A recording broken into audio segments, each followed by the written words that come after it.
Week 7's in the books. Week 8 is upon us. These are my SEC Power Rankings entering Week 8 of the 2024 college football season.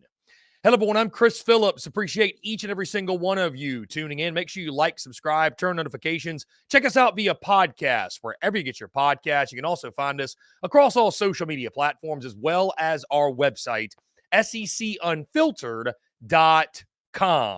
The following brought to you by our friends over at MyBookie. Go to mybookie.ag, use promo code SECU at sign up to receive a special welcome offer on your first deposit. That's mybookie.ag, promo code SECU to get your special welcome offer today. Week 7 of the 2024 SEC football season is officially in the books, and as we turn our attention to Week 8, these are my SEC Power Rankings as we pull up each of my selections, and we will start at the bottom at number 16. Now, there's been no change at the bottom of these rankings. With that being said, though, we are getting very close. Don't look now. All of a sudden, I think this kind of gives you an indication just how wacky of a season it's been to this point, but Mississippi State, all of a sudden, who's in our number 16 spot yet again, but starting to show some life. You have a 10-point loss to the Georgia Bulldogs. More importantly, Michael Van Buren playing really well, throwing for over 300 yards against that Georgia defense, right? You showed life against Texas as well a couple weeks prior, so watch out. Maybe, just maybe, Mississippi State can make some noise down the stretch. They got a big one this weekend against Texas A&M, a team that typically they fared very, very well against in Starkville, but Mississippi State for now staying in that 16 spot. But again, when we're talking about number 16 being a dangerous out, that just goes to show you the parity across the league this year. At number 15, I've got the Auburn Tigers, guys. No change here.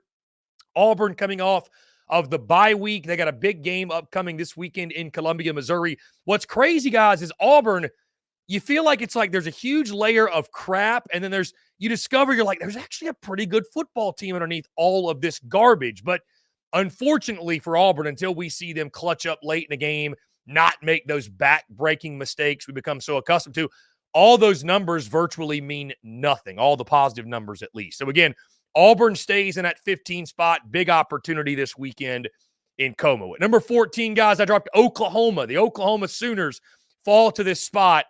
It's a shame that the talent on defense they have, which is some of the best talent on a defensive side of anybody in the SEC, it feels like it's just going completely to waste because of the lack of any sort of offensive identity. You're super banged up on offense. Top 5 receivers are out. Michael Hawkins Jr. doing all he can. Seth Luttrell, I think Brent Venables has got to reevaluate who he's putting his faith in to be his offensive coordinator at season's end. But right now, guys, Oklahoma, I mean, listen, Oklahoma, they kind of are what we all said they'd be.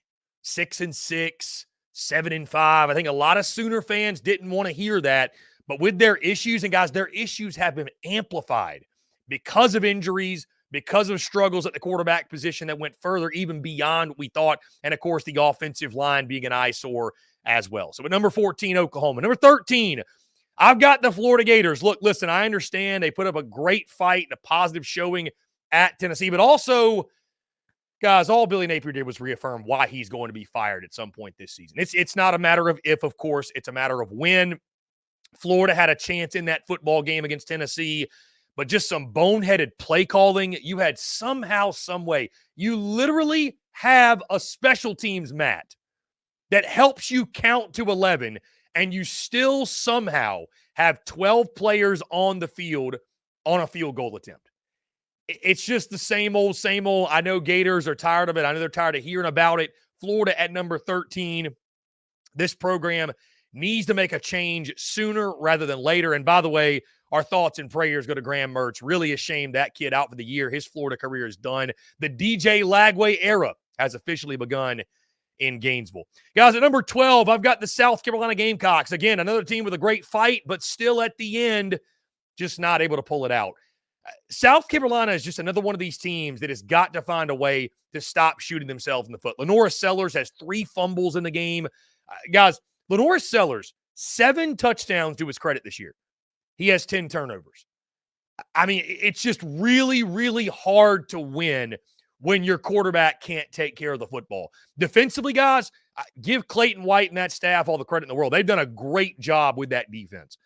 But offensively, it's just another one of these teams. I mean, we've got a really intriguing matchup in Norman this weekend between South Carolina and Oklahoma. Two strong defenses, two inept offenses, a really important game for both sides. South Carolina trying to not go over the month of October. But you got to take care of the football at the quarterback position. That is priority number one. At number 12, South Carolina. Number 11, I've got the Missouri Tigers, guys. They bump up one spot, beat UMass, no big deal. The way the rankings shuffle this week, Mizzou in that 11th spot again. They've got the big showdown against Auburn this weekend. You know, I think Missouri playing with a chip on their shoulder, guys. I mean, if they're going to make a point that they're still in the fight for the college football playoff and that they shouldn't have this fraud label attached to them that so many gave them after that game against Texas A&M, it starts in a game like this against Auburn, against an Auburn team that's dangerous, but you feel like on your home field you should beat. At number 10, I dropped the Ole Miss Rebels all the way down to this 10 spot. Guys, Ole Miss has been underwhelming. Ole Miss has been underwhelming against teams with a pulse. I was asked, Chris, why'd you drop them down so far? Because against teams with a pulse, and I understand how the South Carolina game went, guys, I don't put a ton of stock in that game. They have not looked good. I mean, Ole Miss just has not looked good, in my opinion. They've been vastly underwhelming on the offensive side of the football. You know, the offense, just with the personnel they added, has not been what we thought it would be. Maybe they didn't add the guys they needed up front, because it certainly looks like it to me. Jackson Dart running around for his life. You know, defensively, they're obviously really solid, but just Ole Miss to me is one of the biggest disappointments in the SEC thus far, and we'll see if they can turn it around. But, I mean, it has just been incredibly disappointing to see what the Rebels are. At number 9, I've got the Kentucky Wildcats. Guys, Kentucky coming off the loss to Vanderbilt. Now, I had to put Kentucky ahead of Ole Miss, guys. They went on the road and beat them in their house in Oxford. That's why I've got Kentucky one spot ahead of Ole Miss. But Kentucky, you know, reeling off that loss to Vandy, give Vandy a lot of credit, which we'll do so in a second. But, you know, for Mark Stoops, a big one upcoming this weekend in the Swamp. He's coached circles around Billy Napier. It is one Kentucky desperately needs. The loser of that Kentucky-Florida game, they are going to be in a tailspin for the rest of this 2024 season. At number 8, I've got the Arkansas Razorbacks. Guys, Woo Pig Sooie coming off of the bye week. They've got a huge showdown this weekend against LSU. The LSU Tigers coming in there to Fayetteville. Night game atmosphere. The Hogs are going to be called all night long. The question for Arkansas, because it sounds like the folks we've talked to there in Fayetteville, Taylon Green is going to be 100%. He's going to be good to go, which is great news. Can they play clean football yet again? Obviously, we were in the building a few weeks ago, watched it firsthand. It's not like they were perfect against Tennessee, but they didn't shoot themselves in the foot. They didn't turn the football over. They're going to have to play clean yet again. The question is, can they? If Arkansas can play clean, they're one of the most dangerous middle-of-the-pack teams in the SEC this season. Guys, at number 7, you could argue the story of the year in the SEC. I've got the Vanderbilt Commodores. How about Diego Pavia and the crew? For everybody out there that says, well, you shouldn't go spend money on this or that, or don't bank on the portal because you're more than this player away or that player away. Guys, one player is all it takes to change your fortunes and change the attitude in a locker room. And when it's a gamer like Diego Pavia, look at what you're getting.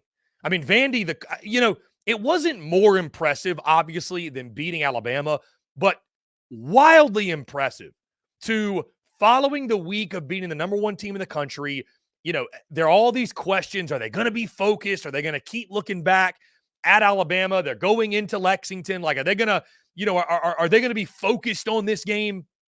And sure enough, Vanderbilt makes yet again another statement. How about the Commodores? And I've got them at number 7, guys. Listen, we got to just start acknowledging Vanderbilt's a good football team this year. And credit to Clark Lee. I think at this rate he's keeping up, you got to have him in the running, maybe even leading for SEC Coach of the Year. When you consider, the resources or lack thereof and what they're doing with what they've got, an incredible job by Clark Lee and the gang. At number 6, I've got the Tennessee Volunteers. Tennessee with a massive game upcoming this weekend, obviously, third Saturday in October. We will be in attendance for this one on Rocky Top. But listen, man, we know about the running game. It's as good as anybody. The front seven, it's as good as anybody. You simply have got to get Nico going. This team is not even going to come remotely close to hitting its ceiling this year if Nico Iamaleava does not get his confidence back and start hitting some of these deep shots down the field and really open things up. I think it's also up to Josh Heupel to take the training wheels off and allow him to pull the trigger, get him outside of the pocket, let him run. I don't think he's utilizing his legs enough either as well. I'm not panicking on Tennessee. There's going to be a light bulb moment for Nico. I think Vols have got to hope it comes this weekend though, because I don't see Tennessee beating Alabama unless Nico comes back around and plays up to at least more so to the level that we know he is capable of. At number 5, I've got the Texas A&M Aggies. A&M coming off the bye week. Again, guys, they're sitting atop the SEC right now. Who would have thunk it? Big game for this one. Listen, big game that's flying under the radar at Mississippi State. This is a place they have struggled mightily. 2-6 in their meetings there. I mean, they have just, for whatever reason, even when A&M was the better team, they've gone into Starkville, found a way to lose. It's been a house of horrors. Texas A&M, we know you'll get up for the big games. Will they take care of their business in a game like this? If they do, it'll be a great sign for Texas A&M and what they can be and what they're on their way to being this year. Connor Wigman obviously will get the start yet again at quarterback. Defensively, they're really salty. I like this A&M team a lot. You just got to keep the momentum positive. And again, you got to be able to take care of your business in games that you are supposed to win. At number 4, I've got the Alabama Crimson Tide. Listen, hear me out, okay? Because I've gotten a lot of pushback on this one, and I totally understand it. I really do, guys.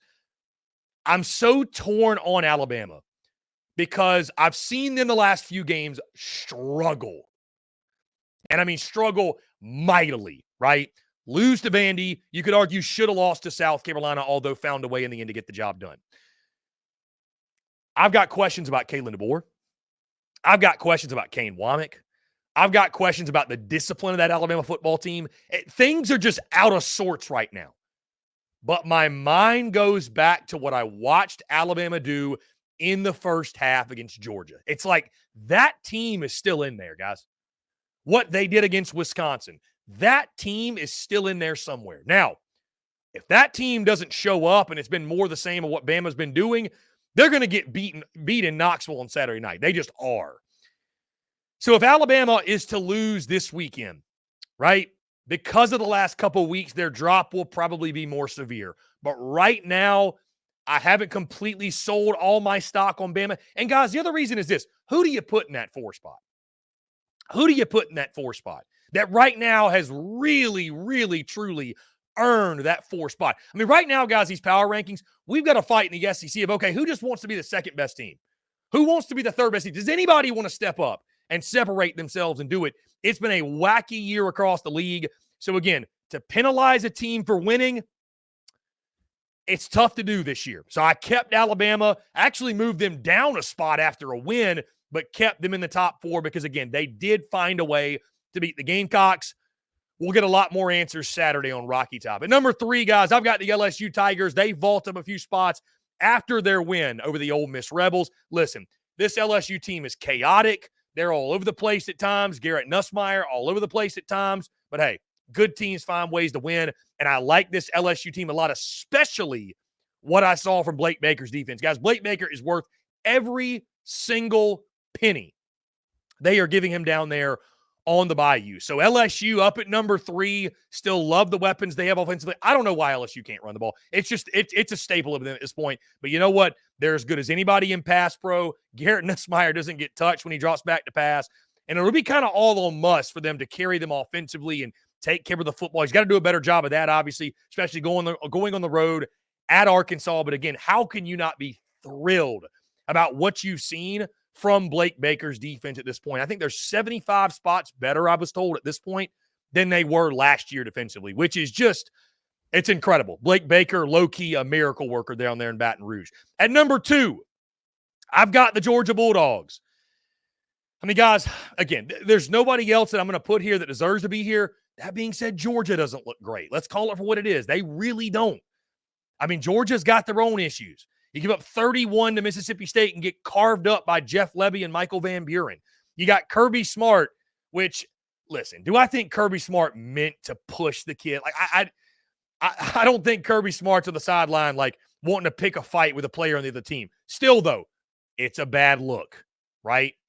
Georgia has a hell of an opportunity, as does the team number one in our rankings. But Georgia's got a hell of an opportunity this weekend to show that, hey, you know what? We've been going through some things lately. We haven't been quite up to our standard in multiple different ways, but we're getting things right. We're getting back. We're making it known we're still the top dog, no pun intended, in the SEC. And the team they'll be taking on, who they're going to have that opportunity against, they've got the same opportunity, that being the Texas Longhorns, who sit at number one after they throttled their arch rival Oklahoma in the Red River Shootout. Guys, at this point in the college football season, Texas is the most complete team, not just in the SEC, but all of college football. Offensively, defensively, special teams, their coaching staff is elite. I mean, name the weakness. Maybe the secondary, which will get tested a little bit against Georgia, right, with Carson Beck. But outside of that, I mean, there's just not a lot of weaknesses on this team. Now, the one thing you can push back on is they haven't been tested the way that some others have. I don't like, guys, being at the halfway point in the season, continuing to try to poke holes in people's schedules. I mean, dude, we're halfway through. Like, for the most part, we know your identity. But they're going to have their opportunity this weekend again against the Georgia Bulldogs, guys, a game that we've had circled for months and months and months. It's going to be a madhouse down in Austin, Texas. Texas is going to have the opportunity to show everyone, hey, you know, we are the most complete team in college football. We know we are. We've been number one for a reason. This is why. You can just go out there and reaffirm everything all of your believers and those in Burnt Orange Nation think about you when you take on Georgia, especially if you can go out there and win, I don't want to say convincingly, but leave no doubt, if you will, against a team like Georgia. So again, guys, Texas at number one for the, third or fourth consecutive week. Texas sits firmly atop my SEC power rankings entering week 8 of the 2024 college football season. Guys, do you agree with me? Do you disagree? How would you rank the teams of the SEC entering week 8 of the 2024 season? Guys, that's going to do all for me. Appreciate each and every single one of you tuning in again. Make sure you like, subscribe, turn notifications. Check us out via podcast, wherever you get your podcast. You can also find us across all social media platforms as well as our website, SECUnfiltered.com. Until next time, guys, I'm Chris Phillips of SEC Unfiltered. Appreciate each and every single one of you tuning in, and we'll catch you on the other side.